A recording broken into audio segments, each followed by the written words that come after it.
All right, welcome to another episode of Mike's Big Martial Knife Exploration Journey, and this one's going to be a little bit different. In the vein of folks who watch auto racing hoping to see you crash, I have found that my negative reviews get far and away more hits than my positive ones, and with that, a lot of negative comments, some of them straight up out of pocket. So I figured it was time, as a prologue preamble to another knife review that I have upcoming here soon, that I would go ahead and revisit one of those reviews. Specifically, and from the title you already know, we're talking about the 4034 version of the Cold Steel Laredo. Now in that video I had some complaints about the fit and finish of the knife, not just for what I paid for it, but comparing it to other Cold Steel offerings in a similar price range and other knives like this in a similar price range. I feel like maybe I got a lemon that slipped through quality control. But if you watch the whole video, you know that I made some minor changes to the knife that made me like it a whole lot more. And since then, it's been over a year now, I've made a few more changes and put it to a whole lot more use. Not just in my martial practice, but putting it to some really hard use in my forest of a backyard. So I figured it was time to revisit the knife, and yes, I will address some of those negative comments. But speaking of that prologue prelude to another review, this knife has impressed me enough, more than enough, to go ahead and take a risk on picking up the 4034 notches. Mike, have you lost your mind?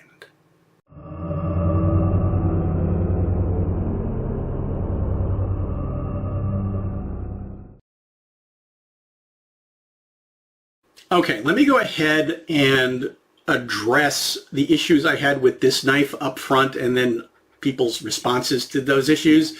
And those issues had to do with the fit and finish of the blade and the grip. And I did have some people chime in saying that they got the same knife and it didn't seem to have any of those issues. So yes, I might have gotten a lemon, something that slipped through quality control. But I also got some comments from people who got the same knife and said, yeah, they had some of the same problems. So I think there may indeed be an issue with GSM Cold Steel. But I also got a lot of commenters that said, shut up, stop whining. You bought a cheap knife, what did you expect? You should have bought the more expensive CPM 3V version, which I could have gotten for about $275. I paid $155 for this one, and I need to qualify that by saying if you check the Cold Steel website, their MSRP on this is more like $400. I hope nobody ever has to pay full Cold Steel MSRP on anything. But yeah, they want $400 for this thing. So I'm automatically comparing the quality to other knives I've gotten in a similar price range or cheaper, including knives I've gotten from Cold Steel. But again, it might have just been a QC thing. Or maybe, as we'll talk about later, the money went into some other part of the knife. What were my issues? Okay, the finish on the knife was incredibly coarse. It looks like they gave up at maybe 60 or 80 grit on the sanding belt, left a really ragged surface, some ragged lines. The primary edge was very poorly done and uneven. The other lines were very ragged and rough and burry, and yeah, some of the grind lines were actually a little bit off.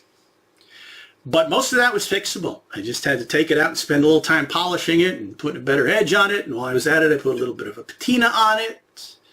Improvable. But again, compared to other knives in a similar price range, I shouldn't have had to do that. And the proof of said pudding is same price, same steel notches, just fine. So maybe just a QC issue. Speaking of which, all right, let's move on to the grip, because things got a bit uglier down here. Modified coffin-shaped handle, but mine came with really, really sharp corners. And I've had other people say that theirs also came with really, really sharp corners. Made it uncomfortable to handle. Not only under impact, and we'll talk about some people's opinions of putting this knife to any kind of impact whatsoever in just a minute, but in the repetitive movement you would get in martial training. I'm not the only one who said this, but a lot of commenters basically called me a wimp. Or actually, they didn't necessarily use that word. They used other words that were, shall we say, bannable. But again, Everybody's hands are a little bit different. And it was an easy fix, it turned out. I was a little worried about it, but it turned out to be a very easy fix for me to just round off some corners. That bolster was especially sharp. That was a cheese grater in my fingers. Managed to round it off with just a little bit of work and started to really, really love how it felt and how it moved in my hand. Since then, yeah, I've rounded it off just a little bit more, changed the contours a little bit more, put a little bit of a relief cut at the top and a little bit of a relief cut at the bottom to give it a little bit of swell. And we'll talk about how that works for me in handling. But yeah, it was fixable. And again, proof in the pudding is that the Natchez has none of those issues. Everything is rounded off just right. Grip, bolster, and yes, this also comes with a butt cap. None of those problems.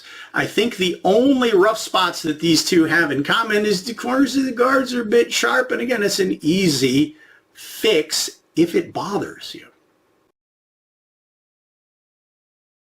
The next thing I want to address is people's concerns with the cable tang. Now, I had concerns myself going in that it would be fragile. I also feel like a lot of the cost of the knife went into that complex build as compared to something simpler and potentially more durable.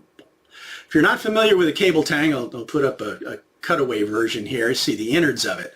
But what you've got is basically about a third length stick tang that is then welded to a thick piece of braided steel cable that is connected to a screw that's then tensioned down. And then they actually ground off the end of it so you can't adjust it, unfortunately.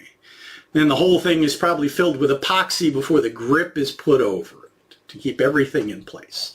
Now, the theory behind this is the way the knife would take impact associated with martial use. And separately, I'm definitely going to talk about people's opinions regarding what kind of impact in martial use a knife should take and not take, because that got really interesting really fast. But the biggest concern is fragility, especially when I was thinking about reducing some of that supporting material. Earlier versions had hardwood handles. G10 is potentially a lot more durable than the hardwood would be. But I was reducing some of that material and worried about, making the knife even more fragile. But I'm not going to repeat my impact and durability battery. It did survive all of those tests. And since then, since I wasn't terribly fond of the knife, I did not baby it. I used it hard over the last year. And other than the weird way the handle vibrates when you hit hard stuff with it, nothing's loosened up. And I'm going to roll in some fresh footage of some more extreme use. Haven't had a problem with it. Is it as durable as a full tang? And I'm sure this is going to come back in comments in the video where people aren't paying attention, or it's probably going to come up in the comments on the Natchez review. Why the hell did you buy another one? But you should have bought it. Full tang, I did. Spoiler alert, this review is coming. Am I more confident with the full tang build of the Trailmaster? Yes, but frankly, if you're familiar with the history, early Trailmaster had stress risers at the base of the blade where it met the tang, and they snapped. Supposedly, they've since corrected that, and maybe this was an early attempt to mitigate those impact-related failures. But again, I admit, this was not a knife that was designed for that kind of hard bushcraft use, but you'd be surprised how capable and durable it actually is, more than just a fighting knife. But then we'll also talk about the durability required of a sizable fighting knife. While we're talking about durability, let's go ahead and talk about the choice of steel, because I did get a lot of negative comments about my own choice.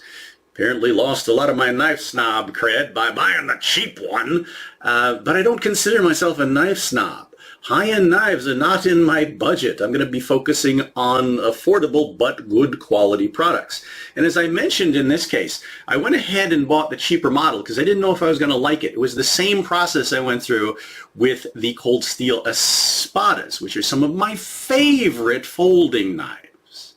I bought the cheaper one first, loved it so much, I saved my money, got the more expensive one, and then I did a comparison video between the cheaper one and the premium version, and the results were actually kind of surprising. But you also have to consider steel for use, and that's where we got some very contradictory comments that I need to address. 4034 versus a CPM 3V.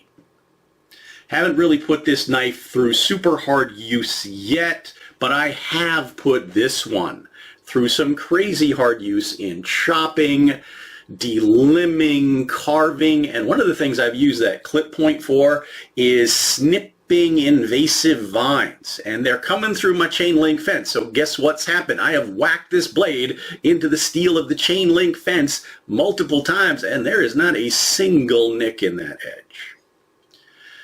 This knife has barely need to be refreshed since I improved the edge and the finish. It has held up to some really heavy use. I'm really, really impressed with this steel through some pretty hard use. But then that contradictory comment that I keep getting, that I shouldn't be hitting anything with this knife. It's a fighting knife. It shouldn't be taking any kind of impact whatsoever. Okay, well, if that's true, and we'll talk about that in just a second, then why would I need a super steel if it's good enough to do the job you're implying it's limited to?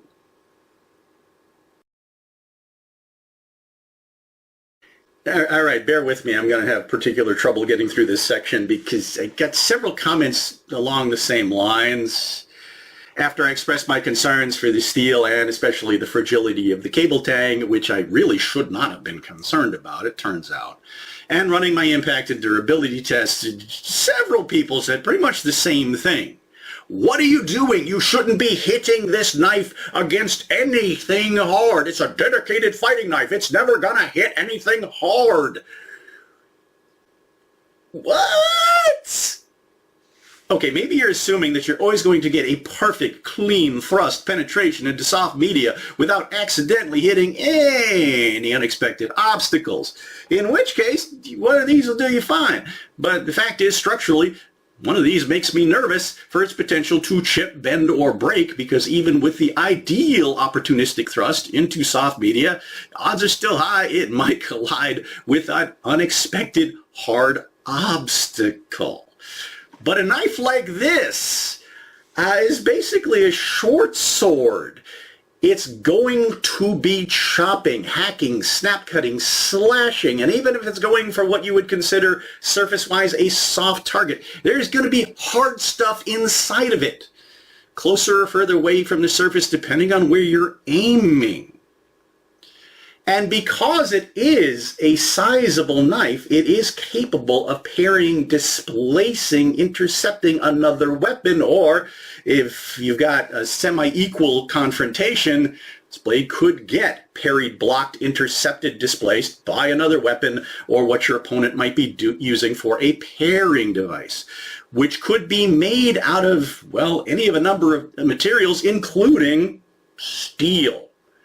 And the fact is, I have no concerns about this knife being able to take that kind of impact.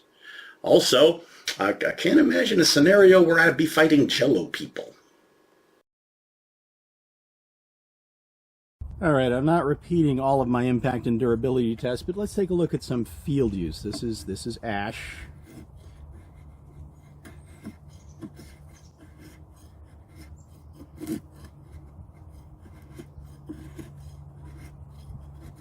Perfectly capable. Choke up on it. Douglas fir.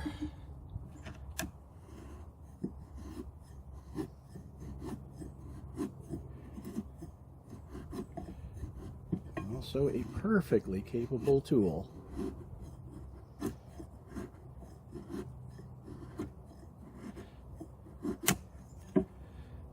Use that back edge if you want to.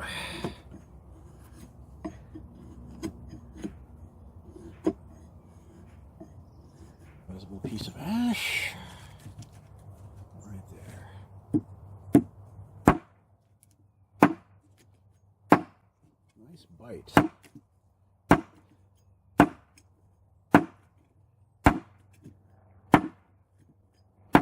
I have been using it a lot in the yard in my chopping knife rotation, and it continues to be.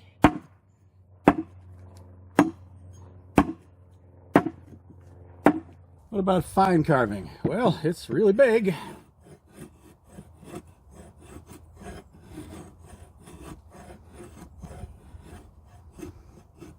But it's also got a really keen edge.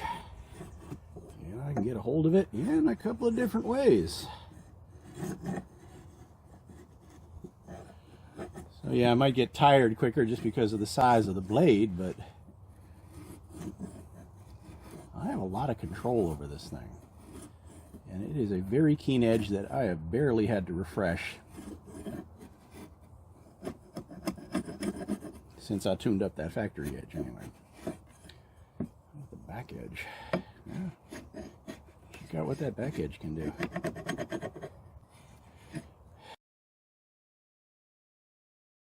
So yes, whether it was designed to be so or not, it is indeed perfectly capable as a utility and field use knife. Is it my best chopper?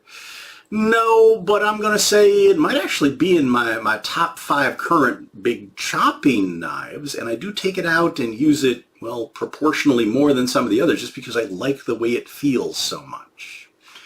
Is it better than a Trailmaster? I'm guessing not, but I haven't evaluated this one fully yet, so stay tuned for that. But bottom line, at least in my mind, this is definitely more than just a fighting knife.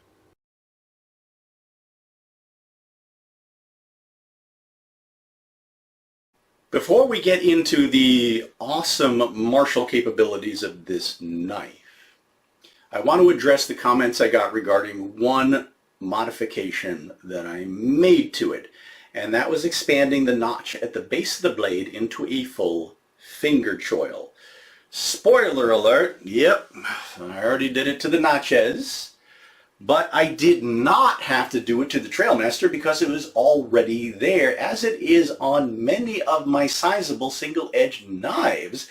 But I think in this philosophy of use, it's so you can choke up close to the edge for fine work. The comments I basically got are, what are you doing? You have no idea what you're doing. What's wrong with you? You never finger the guard of a fighting knife. And this is where you need to get to know me a little bit better.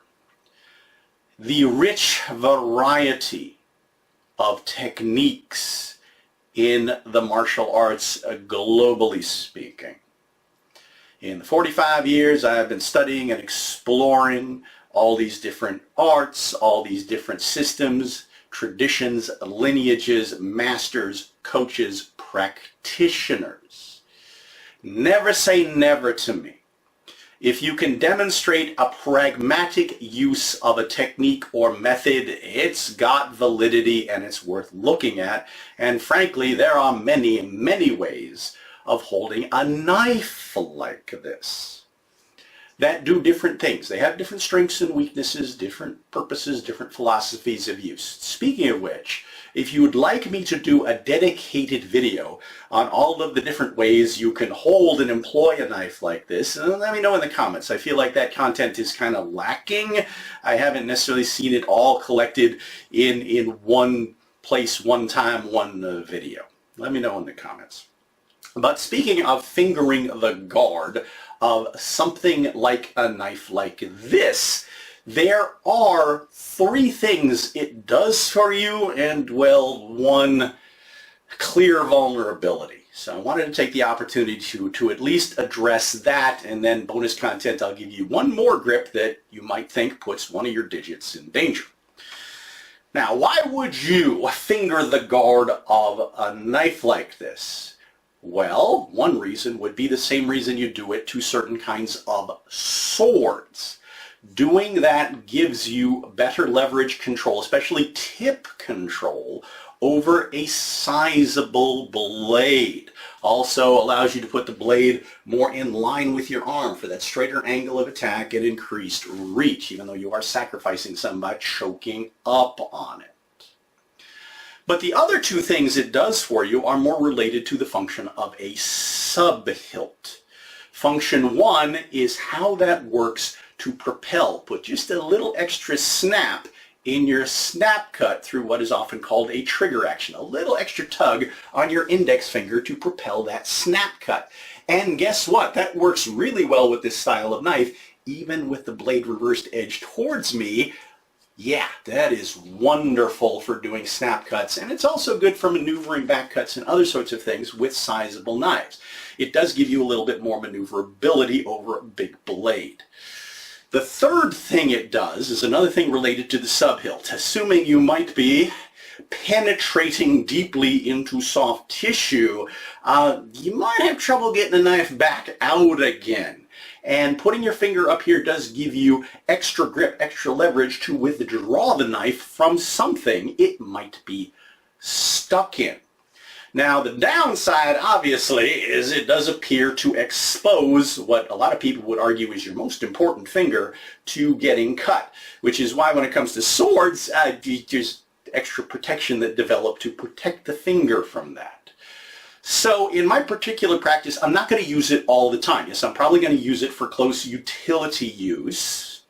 In martial use, I'm probably only going to transition my finger up there for specific uses.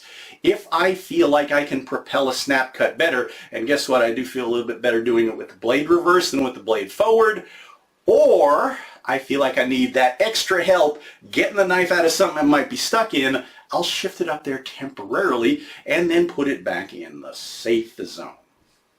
Bonus content. One other grip that I use quite a bit that appears to put one of my digits, in this case my thumb, in jeopardy, and it's not quite a foil grip, and that would be with your thumb straight on the side of it. It's something I learned from Eskrima Criolla that I really appreciate, and it's called a facone grip. It's not quite a foil grip, but demonstrating it with a knife without a guard, you are pressing your thumb in a fairly high grip up against the side of the blade. Now in doing so, it does rotate the blade somewhat to the inside, towards quart, if you're familiar with that particular terminology, but not all the way. The blade is still fundamentally leading the knuckles. And what this does for me, well, let me shift back to the knife with the guard. With the knife with the guard, I can't get my thumb flat up against it, but I can hook my thumb over the top of the guard or just press it into the side of the guard, and it does serve the same purpose. It's one of the reasons why I rounded off some of the uncomfortable corners, because I do use this grip quite a lot. With a sizable knife, what I found it does is it almost operates like a thumb ring on certain kinds of swords, that it gives me just a little extra control, a little extra push on the blade that allows me to maneuver it very, very quickly and change lines and angles of attack, which is excellent in the avoid, countercut, counter thrust game. So I would ask that you go ahead and give it a try and see if it works for you. Let me know what your results are in the comments. Now, does it leave my thumb vulnerable? Well, not nearly as much as that index finger over the top.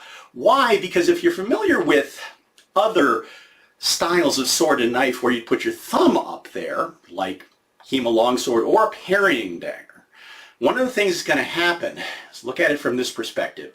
My thumb is kind of hidden behind, shall we say, the shadow of the blade. Unless I've got it turned very much outwards. At that point, my whole hand is vulnerable. So it's not as exposed as you might think it is. Maybe a little bit more than having it well down below the guard. But on these knives, especially this one, we'll talk about the guard here in a second, it's not a huge guard that's offering me a lot of protection against incoming attacks anyway. All right, I'm sorry for the stupidly long lecture on how to hold your knife, and if you have any other methods for gripping a knife that are pragmatically functional for you, let me know in the comments. They might not work for me, but they're worth looking at. We're all expanding our knowledge bases after all, right? But I wanted to end the topic by talking about, well, the ups and downs of this particular guard. I personally would have preferred some kind of S guard, not only for the increased hand protection, but the ways I can make use of that reverse hook, or maybe even a U-shaped guard like a sai. So why did they go with this? Okay, things it works for. One, it definitely gives me what I would consider back-end negative protection, as in it's absolutely going to keep my hand from going up onto the blade even under really heavy impact. Is it going to protect me from anything incoming? I've seen it demonstrated on the Cold Steel website, but I absolutely wouldn't count on it. You might get lucky, but yeah, that doesn't feel like much of a shield. Is it shaped like this for carryability, especially deep concealment in the waistband? I've never necessarily found an S-guard terribly cumbersome, but I suppose some of those hooks could catch on clothing during a draw. Let me know your thoughts on that subject. Now, because it's oval, there are ways it works for me and doesn't work for me depending on where my hands are on it. And I did round the corners because, yeah, if I've got my index finger or my thumb hooked over the top or pressed against the side, that can be uncomfortable under a lot of quick repeated training use.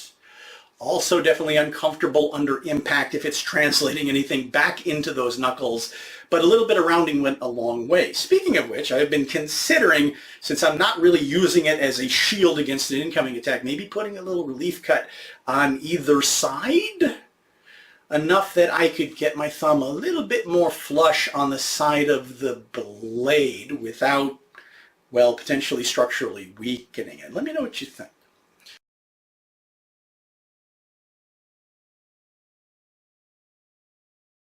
So without repeating all of my martial impressions from the prior video, after over a year, what is it I like about this knife martially? Well, before we get into that, we should talk about my last modification, putting some relief cuts here at the top and a little bit here at the bottom.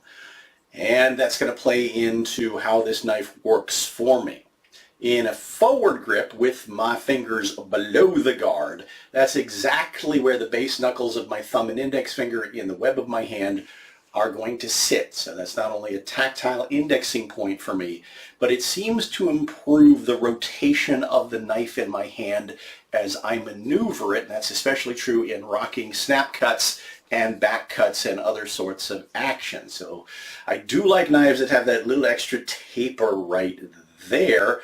So I put some on this one. Also roughened up the grip texture just a little bit, made it grippier. Now G10 does get grippier when it gets wet. It's probably only going to happen when I'm using it as a utility knife. The flare at the bottom, well, it feels like a palm swell a little bit when I'm gripping it in the forward grip, but we're going to get back to that one when we talk about transitions. Couple of quick comparisons though. One of the reasons that I do like this knife so much is how it moves. The weight, the balance versus the size, the length of the knife is pretty impressive. If, for instance, we look at the Trailmaster, which we'll be reviewing soon, this knife is an inch shorter, but they weigh the same, 17 ounces. So this one feels a lot more solid in hand. And yes, I'm going to be talking about this knife later. But speaking about knives, we're going to review real quick here, preview for the future, the Natchez. The Natchez is only an inch longer, but it's 7 ounces heavier. This thing weighs as much as my 1917 Bowie, and yeah, it feels like it. So weight balance, that gives me a lot of speed. It feels really comfortable in the hand, especially since I've made a couple of minor changes to the shape of the grip that suit me. So forward grip, edge facing away from me, great slasher, chopper, snap cutter, great for getting thrust pretty thoroughly in line with my arm, and also stabbing around corners. Yeah, all the different back cutting angles work really well for me. Rotating the edge towards me, North American Bowie style, so you get more cutting action in the stab. Yeah, that also feels pretty good. I can use different kinds of fingering the guard with that one as well. And I've got this wicked clip point on the back, 2 beak strike, and yeah, that is a really, really nice feature of this knife. Primary edge then becomes my back cutting edge. So yeah, that's all good.